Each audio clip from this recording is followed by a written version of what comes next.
Bonjour les amis, c'est Vicky Michael, je suis très heureux de vous accueillir aujourd'hui pour cette nouvelle vidéo. Et pour cette nouvelle vidéo, on se retrouve pour un épisode spécial de la découverte de 5 mangas.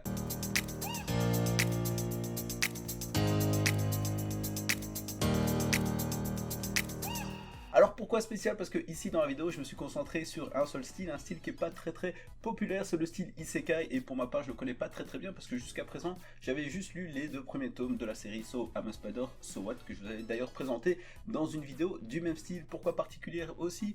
Parce que tous les mangas que j'ai devant moi, je les ai tous achetés sur le site Anime Store. Vous savez qu'il y a du neuf de l'occasion, j'en profite pour faire la petite parenthèse. Il y a beaucoup de personnes qui ont eu des soucis, notamment avec l'occasion qui est à 50%, et les tas des mangas d'occasion n'étaient pas toujours très bons. Moi personnellement j'ai fait 5 commandes en tout chez eux avec du neuf et des occasions. Voilà, le neuf était bien neuf et l'occasion était quand même de bonne qualité. Donc voilà, ça c'était mon expérience personnelle et c'était la petite parenthèse par rapport à ça. Et la dernière chose aussi, c'est que tous les mangas que j'ai devant moi, c'est uniquement du Meian, parce que sur Anime Store il y a quand même pas mal de Meian, et en plus Meian c'est ma maison d'édition préférée, et lorsqu'on parle d'isekai il vaut mieux aller chez Meian parce que chez Meian il y a énormément d'isekai dans leur catalogue. Donc du coup pour moi c'était tout bénef. Allez, on est parti directement pour les mangas en question. Donc comme d'habitude, j'ai lu les 2 premiers tomes de chaque série. Je vous fais un résumé sur maximum les 50 premières pages du premier tome. Et ici, vu que c'est tout le même style Isekai, ce que je vais faire, c'est surtout mettre l'accent sur une bonne caractéristique. Qu'est-ce qui fait que le manga est différent des autres, et qu'est-ce qui pourrait vous donner envie de lire celui-ci si vous avez déjà lu plein d'Isekai, ou justement si vous ne savez pas par lequel commencer. Le premier manga que je vais vous proposer, ça s'appelle Feller Flame, et même le nom complet c'est Feller Flame, devenu le plus puissant, je les défonce tous avec mes sorts de noob. Donc effectivement on est bien dans un isekai, le nom est à rallonge. Alors ici on va suivre l'histoire d'un jeune homme qui est invoqué dans un autre monde avec toute sa classe par une déesse, dans le but de participer à une grande guerre et de devenir des héros. La classification se fait du rang S le plus élevé au rang E le plus éclaté. Tout le monde est bien classé sauf notre héros qui a un rang E. Donc du coup la déesse décide un peu de le virer, elle l'envoie dans un donjon rempli de monstres, etc. Comme elle dit, merci beaucoup d'être venu, mais voilà, maintenant on n'a plus besoin de toi, va mourir là-bas tranquillement. Et du coup lui évidemment il est très en colère, etc. Il va arriver dans ce donjon, il a plusieurs sorts, mais je vais pas vous les dire ici, qui va commencer à utiliser de plus en plus, parce que franchement dans le donjon là c'est le Mordor, hein. Il y a plein d'adversaires, etc. Et du coup il va rapidement quand même level up, et il va nettoyer le donjon tout simplement et partir à l'aventure. Donc voilà un peu le résumé de base. Et ici, qu'est-ce qui sort du lot? C'est qu'en fait, je vous ai dit un héros, mais en fait, ici, on est plutôt sur un anti-héros, parce que voilà, il a vraiment une grande envie de se venger. Bon, ça peut encore arriver chez les héros, mais il commence un peu à, comment dirais-je, un peu sombrer du côté obscur de la force, si je peux dire comme ça, et prendre un peu un malin plaisir à affronter des adversaires et à être sadique d'une certaine manière, pas vraiment les torturer, mais voilà, prendre vraiment un plaisir à les tuer, parce qu'il sait que grâce à ça, il va level up, et grâce à ça, il va pouvoir se venger et franchement faire, comme il le dit, la fête à cette déesse qu'il a invoquée et surtout qu'il a jeté comme du Donc voilà un peu pour le résumé de base. Il faut savoir que pour le moment c'est une série en cours au Japon avec 7 volumes. Ici en Europe on a les 5 premiers volumes. Pardon. Les couvertures sont quand même assez sympathiques. Au niveau du dessin, on est plutôt sur du type vraiment isekai, mais franchement les dessins sont quand même aussi assez stylés. Moi j'ai bien aimé, c'était quand même une bonne série, et en plus ça change, comme je vous ai dit ici, d'avoir un anti-héros plutôt qu'un héros habituel. Le deuxième manga que je vais vous proposer, ça s'appelle Loner Life in Another World. Donc ici c'est un étudiant qui est tranquillement en train de parler avec des camarades de classe. Il y a un vortex qui apparaît en plein milieu de leur classe. Tout le monde est aspiré par le vortex. Notre héros arrive un peu à résister, mais il est quand même attiré par le vortex. Une fois sur place, en fait, le dieu qui les a invoqués lui dit que tous ses camarades sont déjà partis, que tout le monde a déjà choisi les meilleurs sorts. Du coup, voilà, il reste plus grand chose, et lui, il n'arrive pas à le renvoyer dans son monde. Donc du coup, ils sont un peu bloqués. S'ensuit une conversation assez humoristique, notamment avec notre héros qui traite le dieu de vieux dieu sénile, etc., de vieux papy sénile, etc. Donc c'est assez humoristique pour ce début d'histoire. Et donc du coup, pour un peu se faire pardonner, le dieu décide de donner à notre héros tous les items, tous les sorts qui restent à sa disposition. Voilà, donc il part à l'aventure avec tous ses sorts. Lui aussi il va très vite s'entraîner avec, très vite level up, etc.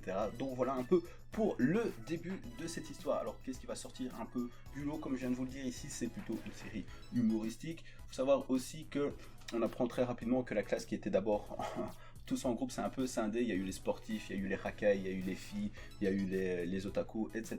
Et notre héros va très vite rejoindre le groupe des filles. Donc on pourrait même dire parfois il y a du harem dedans, entre guillemets, mais gentil bien sûr. Et notre héros, ce que j'ai bien aimé aussi, comme tu dit dans le titre, l'honneur, donc notre héros ici est un peu solitaire de base déjà, et en plus il obtient la caractéristique solitaire, mais il reste un héros, donc il aide beaucoup les autres, et puis comme je l'ai dit, il est avec les filles, il aime bien sûr être entouré de filles, et donc voilà, c'était un bon contraste, et c'était bien mis en évidence dedans, donc voilà, pas mal d'humour, et notre personnage est quand même assez stylé, petit à petit, il va level up, donc je vous remontre un peu les covers qui sont plutôt sympathiques. Celle-ci c'est la deuxième, il faut savoir que c'est celui où j'ai trouvé le plus de tomes, donc c'était plutôt sympa. Cette-ci commence aussi à devenir sympa, et ici un peu plus sombre. Franchement, le manga a l'air super fou pour la suite même, et il commence plutôt bien, mais c'est vrai qu'il y a quand même pas mal d'humour, mais je vous ai dit, l'histoire aussi est quand même bien développée. Du coup, je vous montre un peu les dessins. Il faut savoir aussi que c'est la série la plus avancée, entre guillemets, au Japon. Il y a 14 tomes série en cours, et ici en Europe, il y a les 6 premiers tomes qui sont sortis. Moi, pour le moment, je n'ai que les 5 premiers. Série suivante, Skeleton Knight in Another World. Donc ici, c'est un étudiant qui va se réveiller un jour dans la peau de son avatar, donc de son personnage qu'il a créé dans son jeu vidéo préféré. Donc il va se retrouver avec son armure, avec tous ses items, et surtout avec son skin qu'il avait choisi dans son jeu vidéo, un skin de squelette, chose qui vient vraiment trouver une bonne idée à ce moment-là, mais un peu moins maintenant, parce qu'il sait que ça va lui poser pas mal de soucis d'être un squelette dans ce monde, même si on est dans un monde de fantasy. Donc du coup, il connaît déjà bien ses items ainsi que toutes ses capacités, donc il va vite s'entraîner également, il va vite vaincre pas mal d'adversaires, et lui aussi partir en quête avec différentes missions, etc. et rencontrer notamment une elfe. Donc voilà un peu pour le speech de départ. En tout cas ici, donc on va plutôt se diriger vers quelqu'un qui maîtrise déjà assez bien ses pouvoirs, et quelqu'un qui est un peu recherché par certaines personnes, du coup, parce qu'il attire quand même pas mal l'attention avec ses pouvoirs, mais il va devoir se cacher parce que, comme je l'ai dit, c'est un squelette et ça risque de poser pas mal de problèmes. Donc voilà un peu la caractéristique par rapport à ça. Le manga n'est pas mauvais, c'est juste que j'ai trouvé qu'il était un peu lent, qu'il aurait pu se passer un peu plus de choses. Il se passe quand même pas mal de choses après, mais comme je vous ai dit, je fais un résumé vraiment sur le début du manga. Il y a d'autres choses qui se passent après, bien sûr, notamment à la fin du deuxième tome. Il y a entre guillemets une piste par rapport à tout ça, mais voilà, je vais pas trop rentrer dans les détails ici, c'est pas le but, mais je trouve que vraiment ça aurait pu être un peu plus poussé pour ce début d'aventure.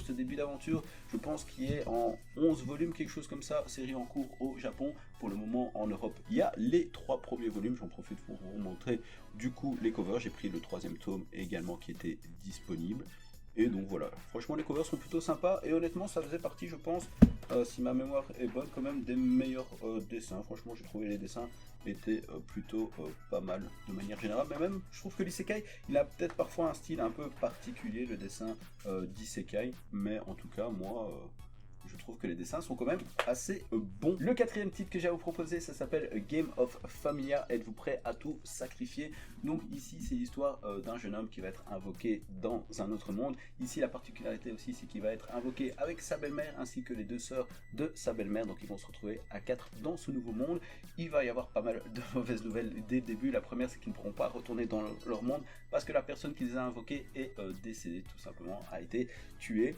Aussi, ils vont apprendre qu'ils vont devoir former ce qu'on appelle une familia, donc c'est un peu une unité de combat, si vous voulez, de 4 personnes avec chacune un titre spécial. Mais bon, là je ne vais pas rentrer dans le détail par rapport à ça, même si c'est au début du manga, comme si ça laisse encore un peu de suspense. Et aussi qu'on est dans un monde avec de la magie, etc. Et que si vous voulez avoir des pouvoirs, si vous voulez avoir une grande force, vous allez devoir vous faire des pactes tout simplement avec certaines entités. Alors comment ça fonctionne? C'est un peu comme dans Fullmetal Alchemist d'ailleurs, ils utilisent entre guillemets un terme similaire, c'est l'échange équivalent. Donc plus vous allez sacrifier quelque chose d'important, au plus vous allez pouvoir signer des pactes importants tout simplement. Et ici on ne donne pas de l'argent, mais plutôt entre guillemets de sa personne. Donc on donne un doigt, on donne une main, un bras, un de ses sens, etc.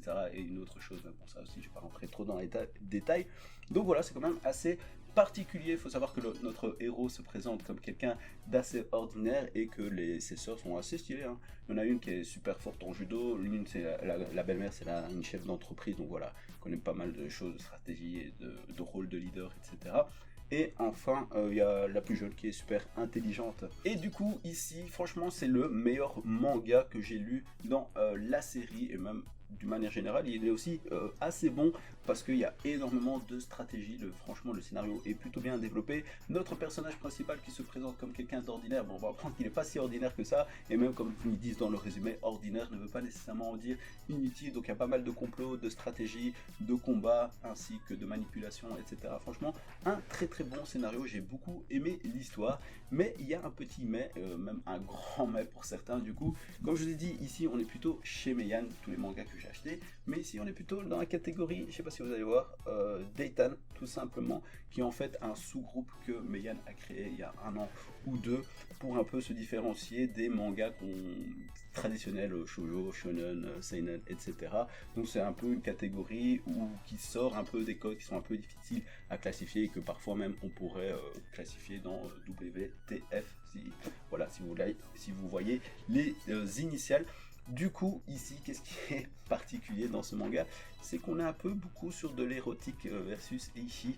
Et du coup, bah, moi personnellement, c'est la première fois que, entre guillemets, j'en lis.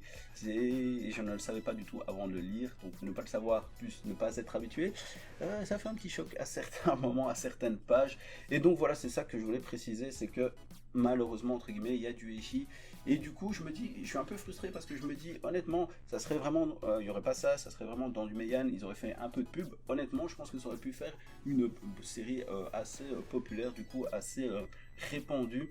Et ben, peut-être que ça aurait donné envie à plus de gens de s'intéresser au style Isekai. Donc voilà, une petite frustration par rapport à ça. Mais voilà, donc du coup, c'est quand même à préciser. Évidemment, ce n'est pas tout public. Au niveau des dessins, maintenant, j'ai essayé de trouver une planche, évidemment, plutôt neutre, hein.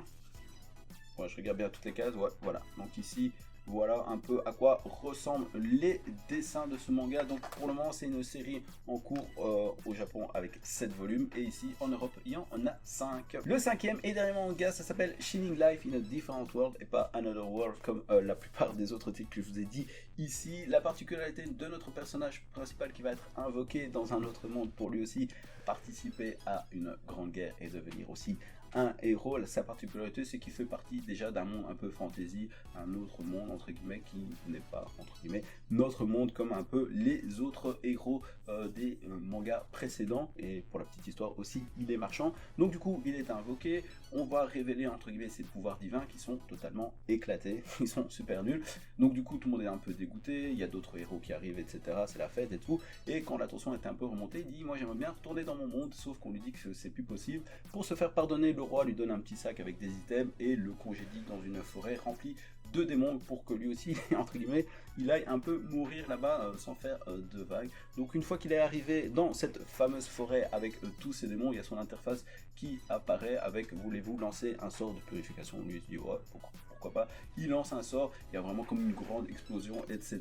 Et donc toute la forêt, entre guillemets, est purifiée. Et surtout, toutes ces stats passent avec le logo infini, sauf que lui il est un peu niais, il s'en rend pas compte, enfin il comprend pas très bien, il dit ouais c'est l'interface qui est cassée ou bien c'est l'interface qui est nulle, tellement que je suis nul, l'interface n'arrive même pas à calculer mon niveau. Donc voilà, là aussi il part un peu à l'aventure pour gagner de l'argent dans le but de lancer son commerce, hein, parce qu'il se fait rapidement à l'idée qu'il ne pourra pas repartir. Et du coup l'une de ses premières missions c'est qu'il doit accompagner une jeune fille dans la forêt des bons justement en question, sauf qu'une fois arrivé dans la forêt, la jeune fille se transforme en démon tout simplement. Là s'ensuit une petite bataille, etc. Mais voilà, il est tellement fort qu'il va la maîtriser en 2-2. Elle va vouloir qu'il devienne tout simplement son maître, etc. Sauf que lui refuse. Il a une autre idée en tête, il voudrait qu'elle devienne son épouse tout simplement. À savoir qu'entre temps elle est redevenue jeune fille comme ceci. Donc voilà un peu pour le résumé de base. Et si vous avez un peu suivi, vous avez compris surtout que le tome 3 est très équivoque, qu'on est parti sur une histoire d'amour, de romance, mais pas que. Franchement, comme le dit le titre, c'est assez chill, c'est tranquille, et on se retrouve avec un héros tellement cheaté qu'il ne s'en rend même pas compte, et ils sont en pleine guerre, il se passe plein de choses. Du coup, il attire aussi un peu l'attention, il y a plein de personnes qui vont commencer à être un peu à sa recherche du coup, et voilà, donc il se rend même pas compte de tout ça. Donc franchement, un très beau manga, comme je l'ai dit. Je ne suis pas histoire d'amour, mais voilà, là c'est pas qu'une histoire d'amour, il y a quand même un gros scénario derrière, et franchement c'était quand même une très bonne lecture. Là aussi je sais plus trop combien, je pense qu'on est au 6e tome, quelque chose comme ça, et là aussi je pense que la série où on est totalement à jour par rapport au Japon, si je dis pas de bêtises, en 6 ou 7 tomes, série en cours. Donc voilà ce que je pouvais vous dire pour les 5 isekai en question. Donc on se retrouve rapidement pour le débrief. Le premier tome, Fire Frame, ici c'est plutôt si vous cherchez un manga avec un anti-héros.